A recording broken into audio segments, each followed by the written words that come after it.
Assalamualaikum warahmatullahi wabarakatuh. Kembali lagi bersama saya Muhammad Nurul Kapi dengan NIM 3411191101 dari jurusan Informatika Universitas Jenderal Ahmad Yani. Di sini saya akan membahas tentang Scrum Accountability. Nah, Scrum Accountability ini terdiri dari Product Owner, Developer, dan Scrum Master. Nah, ketiganya tersebut akan menjadi satu tim yang dinamakan dengan The Scrum Team. Nah, yang pertama yaitu Product Owner. Product Owner merupakan orang yang menangani prioritas dan urutan pekerjaan dalam mengembangkan produk. Prioritas ini tertulis di dalam product backlog.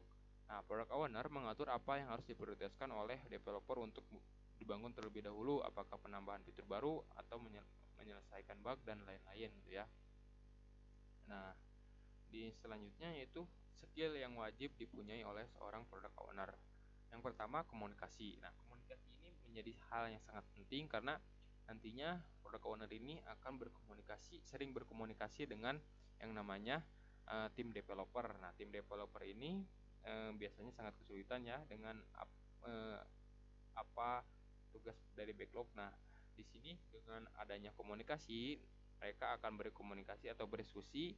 Nah, dengan mempunyai skill komunikasi yang baik, maka tim developer akan cepat mengerti dan dan mudah memahami tentang nantinya mungkin ada produk backlog yang tidak mereka mengerti. Nah, seperti itu. Yang kedua yaitu menentukan prioritas.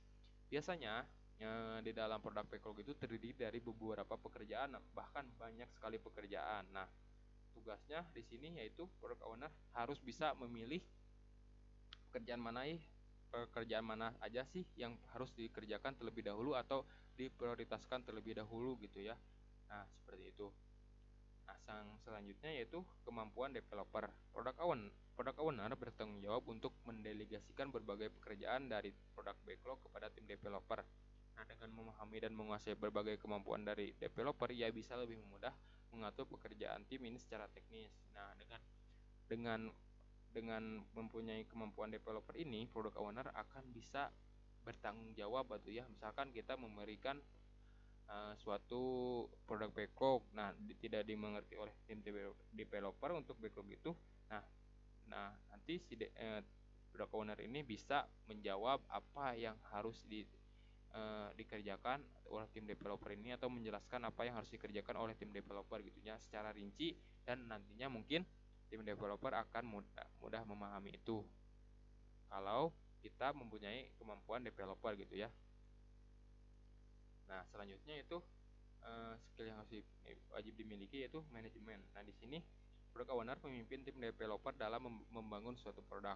Nah, di sini saya ambil contoh bahwa product owner ini harus bisa memanage waktu ya gitu. Misalkan ada ambil contoh ada product backlog yaitu membuat fitur login di dalam fitur login gitu ya. Nah, si product owner ini memberikan waktu 1 bulan. Nah, menurut saya 1 bulan itu terlalu lama untuk menyelesaikan satu fitur login ini. Biasanya saya kasih waktu 1 minggu. Nah, dengan memanage waktu tersebut maka akan cepat selesai gitu ya software yang kita akan buat gitu.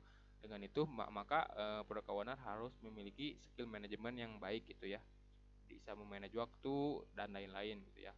Nah, yang selanjutnya yaitu pemahaman soal produk atau yang tanda kutip yang kita sedang lakukan itu software gitu ya. Dengan memahami karakteristik software, product owner bisa memilih prioritas apa hal yang pertama yang harus dikerjakan.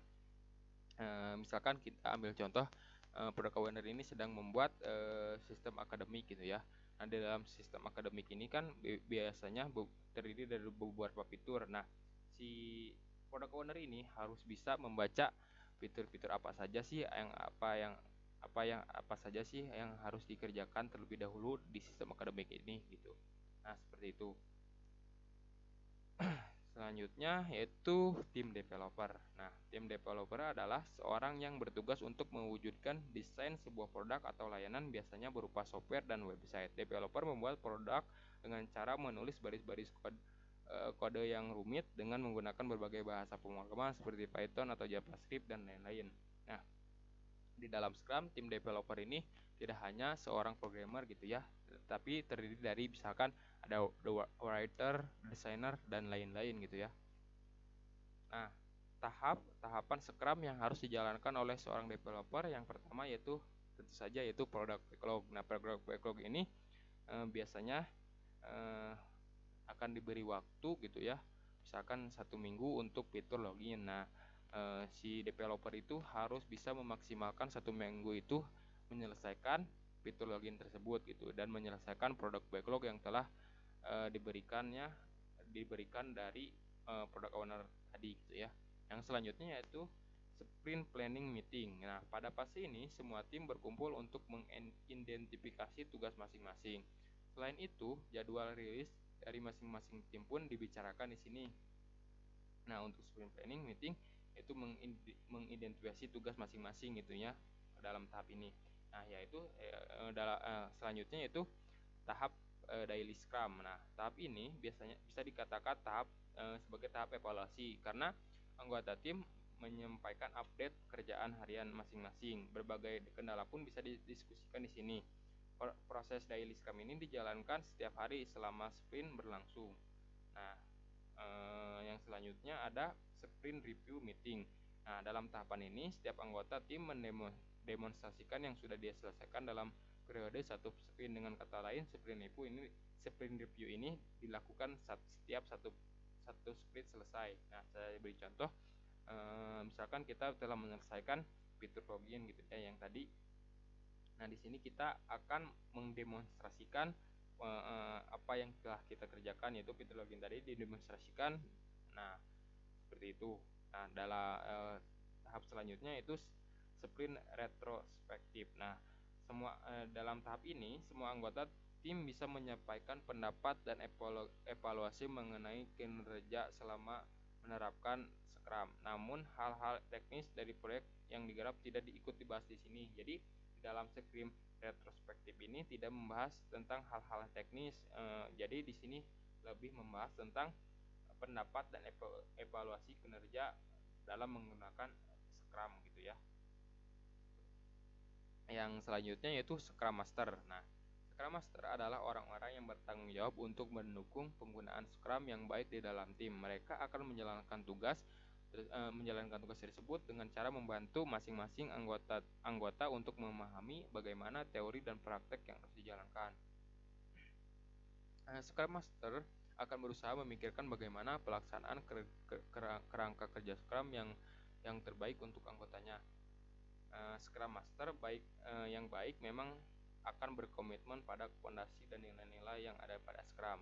Meskipun demikian, mereka dapat tetap fleksibel dan terbuka untuk hal-hal yang berguna bagi tim untuk meningkatkan performa mereka. Nah, jadi di sini Scrum Master adalah orang yang bertanggung jawab untuk mendukung penggunaan Scrum yang baik dalam tim. Misalkan untuk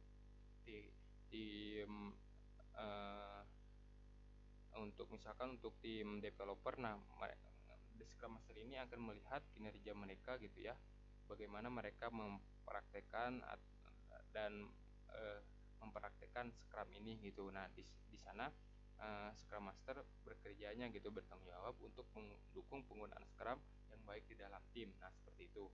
Mungkin segitu saja presentasi dari saya. Mohon maaf bila banyak kesalahan. Assalamualaikum warahmatullahi wabarakatuh.